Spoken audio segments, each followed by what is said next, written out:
Shalom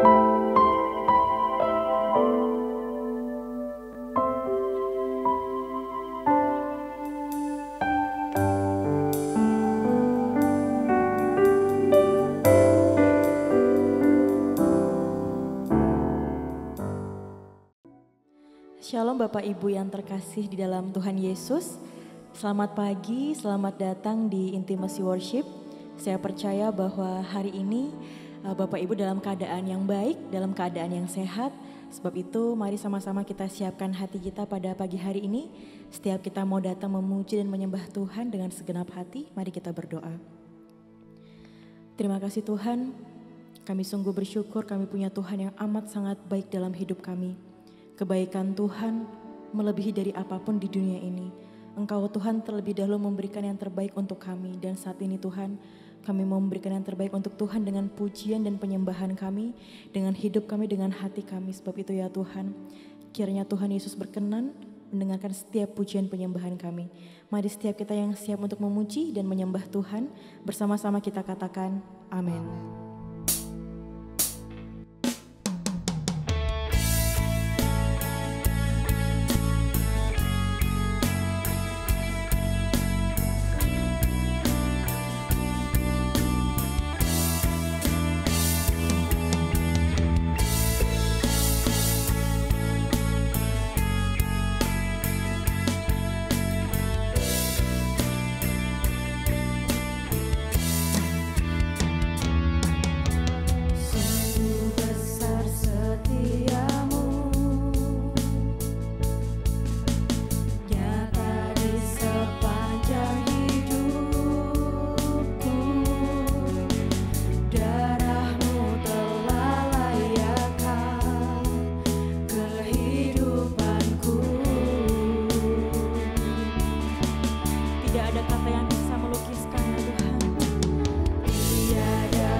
Tuhan, mari sama-sama dengan segenap hati menyatakan betapa besar kasih dan setiamu Yesus. Amin. Sungguh besar setiamu, nyata di sepanjang hidup. Amin Tuhan. Darahmu telah layakkan kehidupanku.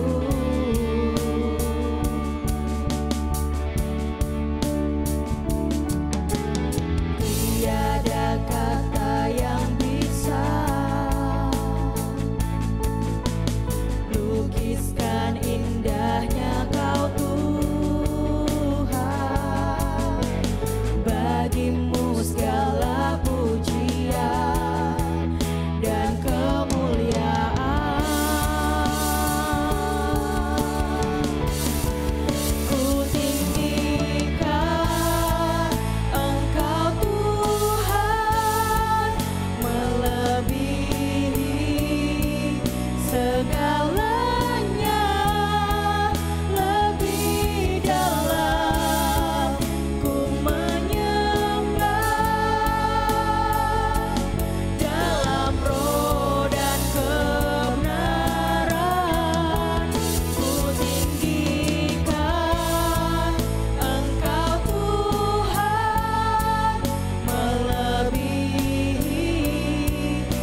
melebihi segala sesuatunya.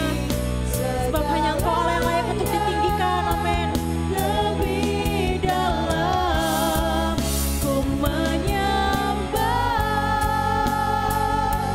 dalam roh dan kebenaran. Mari lebih lagi nyatakan, ku tinggikan Engkau Tuhan melebihi segalanya. Lebih dalam ku menyembah dalam roh dan kebenaran. Ku tinggikan Engkau Tuhan melebihi segalanya. Hanya Engkau yang layak Tuhan. Hanya Engkau yang layak Tuhan. Amin. Mari berikan pujian yang terbaik. Yang terbaik hanya untuk Tuhan Yesus. Amin.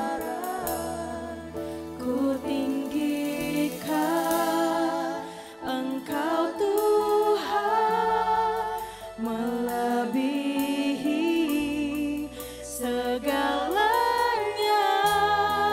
Lebih dalam ku menyembah dalam roh dan kebenaran.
atas segala sesuatunya hanya Engkau Allah yang layak untuk kami puji dan kami sembah Tuhan.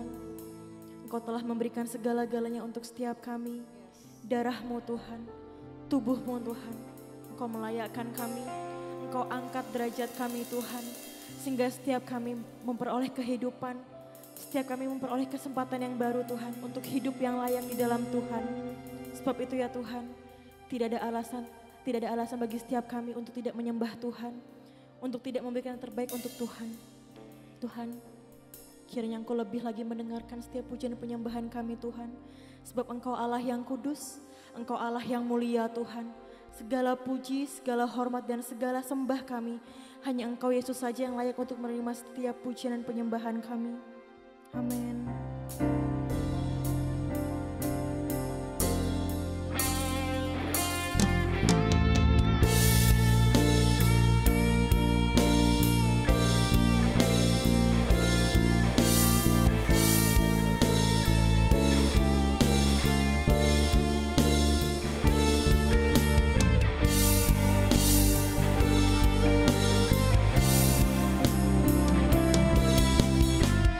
Sama-sama kita nyatakan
kata imam besar.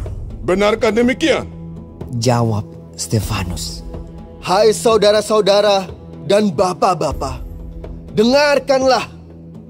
Allah yang maha mulia telah menampakkan dirinya kepada bapa leluhur kita Abraham ketika ia masih di Mesopotamia sebelum ia menetap di Haran, dan berfirman kepadanya, keluarlah dari negerimu dan dari sanak saudaramu dan pergilah ke negeri yang akan kutunjukkan kepadamu.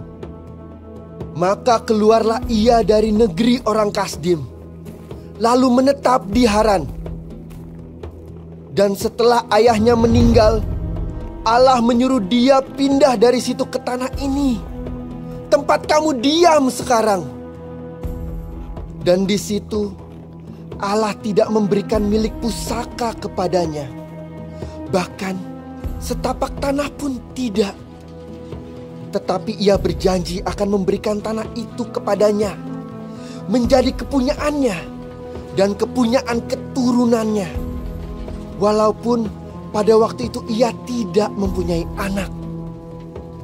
Beginilah firman Allah, yaitu bahwa keturunannya akan menjadi pendatang di negeri asing, dan bahwa mereka akan diperbudak dan dianiaya 400 tahun lamanya.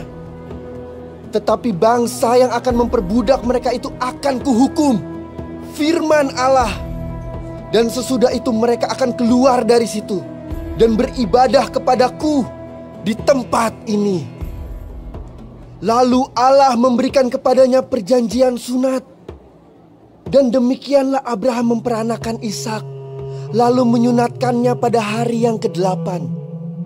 Dan Ishak memperanakan Yakub, dan Yakub memperanakan ke-12 bapa leluhur kita. Karena iri hati, bapa-bapa leluhur kita menjual Yusuf ke tanah Mesir.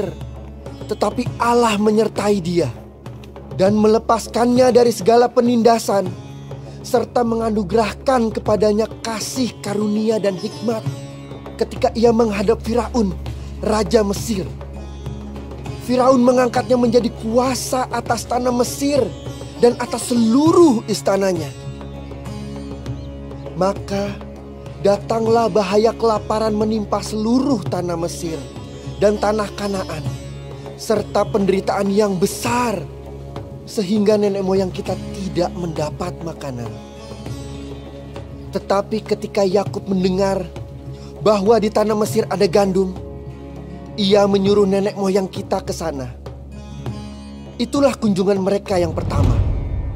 Pada kunjungan mereka yang kedua, Yusuf memperkenalkan dirinya kepada saudara-saudaranya.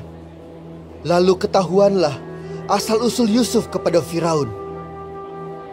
Kemudian Yusuf menyuruh menjemput Yakub, ayahnya, dan semua sanak saudaranya, 75 jiwa banyaknya. Lalu pergilah Yakub ke tanah Mesir. Di situ ia meninggal, ia dan nenek moyang kita. Mayat mereka dipindahkan ke Sikem dan diletakkan di dalam kuburan yang telah dibeli Abraham dengan sejumlah uang perak dari anak-anak Hemor di Sikem. Tetapi makin dekat genapnya janji yang diberikan Allah kepada Abraham, makin bertambah banyaklah bangsa itu di Mesir, sampai bangkit seorang raja lain memerintah tanah Mesir, seorang yang tidak mengenal Yusuf. Raja itu mempergunakan tipu daya terhadap bangsa kita dan menganiaya nenek moyang kita, serta menyuruh membuang bayi mereka supaya bangsa kita itu jangan berkembang. Pada waktu itulah Musa lahir dan ia elok di mata Allah. 3 bulan lamanya ia diasuh di rumah ayahnya. Lalu ia dibuang. Tetapi putri Firaun memungutnya dan menyuruh mengasuhnya seperti anaknya sendiri. Dan Musa dididik dalam segala hikmat orang Mesir, dan ia berkuasa dalam perkataan dan perbuatannya. Pada waktu ia berumur 40 tahun, timbullah keinginan dalam hatinya untuk mengunjungi saudara-saudaranya. yaitu orang-orang Israel. Ketika itu ia melihat seorang dianiaya oleh seorang Mesir. Lalu ia menolong dan membela orang itu dengan membunuh orang Mesir itu. Pada sangkanya saudara-saudaranya akan mengerti bahwa Allah memakai dia untuk menyelamatkan mereka. Tetapi mereka tidak mengerti. Pada keesokan harinya, ia muncul pula ketika dua orang Israel sedang berkelahi. Lalu ia berusaha mendamaikan mereka. Katanya, "Saudara-saudara, bukankah kamu ini bersaudara?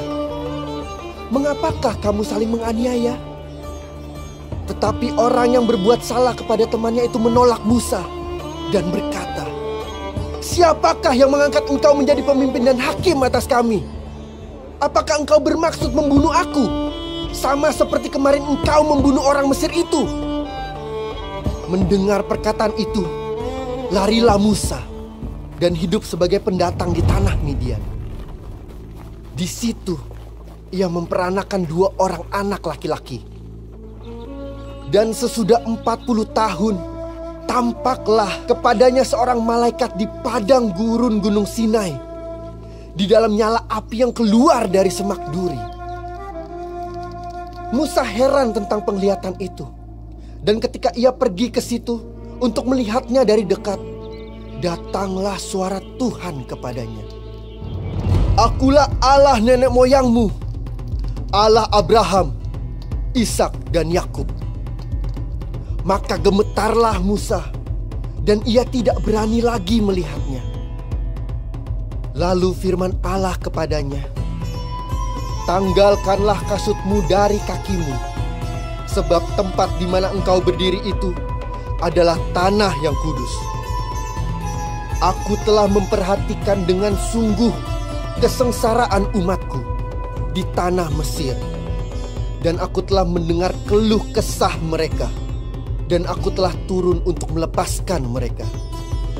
Karena itu, marilah, engkau akan kuutus ke tanah Mesir." Musa ini yang telah mereka tolak dengan mengatakan, "Siapakah yang mengangkat engkau menjadi pemimpin dan hakim?" Musa ini juga telah diutus oleh Allah sebagai pemimpin dan penyelamat oleh malaikat yang telah menampakkan diri kepadanya di semak duri itu. Dialah yang membawa mereka keluar dengan mengadakan mujizat-mujizat dan tanda-tanda di tanah Mesir, di Laut Merah, dan di padang gurun 40 tahun lamanya. Musa ini pula lah yang berkata kepada orang Israel, "Seorang nabi seperti aku ini akan dibangkitkan Allah bagimu dari antara saudara-saudaramu." Musa inilah yang menjadi pengantara dalam sidang jemaah di padang gurun, di antara malaikat yang berfirman kepadanya di Gunung Sinai dan nenek moyang kita. Dan dialah yang menerima firman-firman yang hidup untuk menyampaikannya kepada kamu. Tetapi nenek moyang kita tidak mau taat kepadanya. Malahan mereka menolaknya. Dalam hati mereka ingin kembali ke tanah Mesir. Kepada Harun mereka berkata, "Buatlah untuk kami beberapa Allah yang akan berjalan di depan kami. Sebab Musa ini yang telah memimpin kami keluar dari tanah Mesir. Kami tidak tahu apa yang telah terjadi dengan dia." Lalu pada waktu itu mereka membuat sebuah anak lembu dan mempersembahkan persembahan kepada berhala itu. Dan mereka bersuka cita tentang apa yang dibuat sendiri oleh mereka. Maka berpalinglah Allah dari mereka dan membiarkan mereka beribadah kepada bala tentara langit, seperti yang tertulis dalam kitab nabi-nabi. "Apakah kamu mempersembahkan kepadaku korban sembelihan dan persembahan selama 40 tahun di padang gurun itu, hai kaum Israel? Tidak pernah. Malahan kamu mengusung kemah Moloch dan bintang dewa Refan. Patung-patung yang kamu buat itu untuk disembah. Maka aku akan membawa kamu ke dalam pembuangan sampai di seberang sana Babel. Kemah kesaksian ada pada nenek moyang kita di padang gurun, seperti yang diperintahkan Allah kepada Musa untuk membuatnya menurut contoh yang telah dilihatnya. Kemah itu yang diterima nenek moyang kita, dan yang dengan pimpinan Yosua dibawa masuk ke tanah ini, yaitu waktu tanah ini direbut dari bangsa-bangsa lain yang dihalau Allah dari depan nenek moyang kita. Demikianlah sampai kepada zaman Daud. Daud telah mendapat kasih karunia di hadapan Allah, dan ia memohon supaya ia diperkenankan untuk mendirikan suatu tempat kediaman bagi Allah Yakub. Tetapi Salomo lah yang mendirikan sebuah rumah untuk Allah. Tetapi yang Maha Tinggi tidak diam di dalam apa yang dibuat oleh tangan manusia, seperti yang dikatakan oleh Nabi. Langit adalah tahtaku, dan bumi adalah tumpuan kakiku. Rumah apakah yang akan kamu dirikan bagiku? Demikian firman Tuhan. Tempat apakah yang akan menjadi perhentianku? Bukankah tanganku sendiri yang membuat semuanya ini? Hai orang-orang yang keras kepala dan yang tidak bersunat hati dan telinga, kamu selalu menentang Roh Kudus, sama seperti nenek moyangmu, demikian juga kamu. Siapakah dari nabi-nabi yang tidak dianiaya oleh nenek moyangmu? Bahkan mereka membunuh orang-orang yang lebih dahulu memberitakan tentang kedatangan orang benar, yang sekarang telah kamu hianati dan kamu bunuh. Kamu telah menerima hukum Taurat yang disampaikan oleh malaikat-malaikat, akan tetapi kamu tidak menurutinya. Ketika anggota-anggota Mahkamah Agama itu mendengar semuanya itu, sangat tertusuk hati mereka. Maka mereka menyambutnya dengan gertakan gigi. Tetapi Stefanus yang penuh dengan Roh Kudus menatap ke langit, lalu melihat kemuliaan Allah dan Yesus berdiri di sebelah kanan Allah. Lalu katanya, "Sungguh, aku melihat langit terbuka dan Anak Manusia berdiri di sebelah kanan Allah." Maka teriaklah mereka, dan sambil menutup telinga serentak menyerbu dia. Mereka menyeret dia keluar kota, lalu melemparinya. Dan saksi-saksi meletakkan jubah mereka di depan kaki seorang muda yang bernama Saulus. Sedang mereka melemparinya, Stefanus berdoa. Katanya, "Ya Tuhan Yesus, terimalah rohku." Sambil berlutut ia berseru dengan suara nyaring, "Tuhan, janganlah tanggungkan dosa ini kepada mereka." Dan dengan perkataan itu meninggallah ia.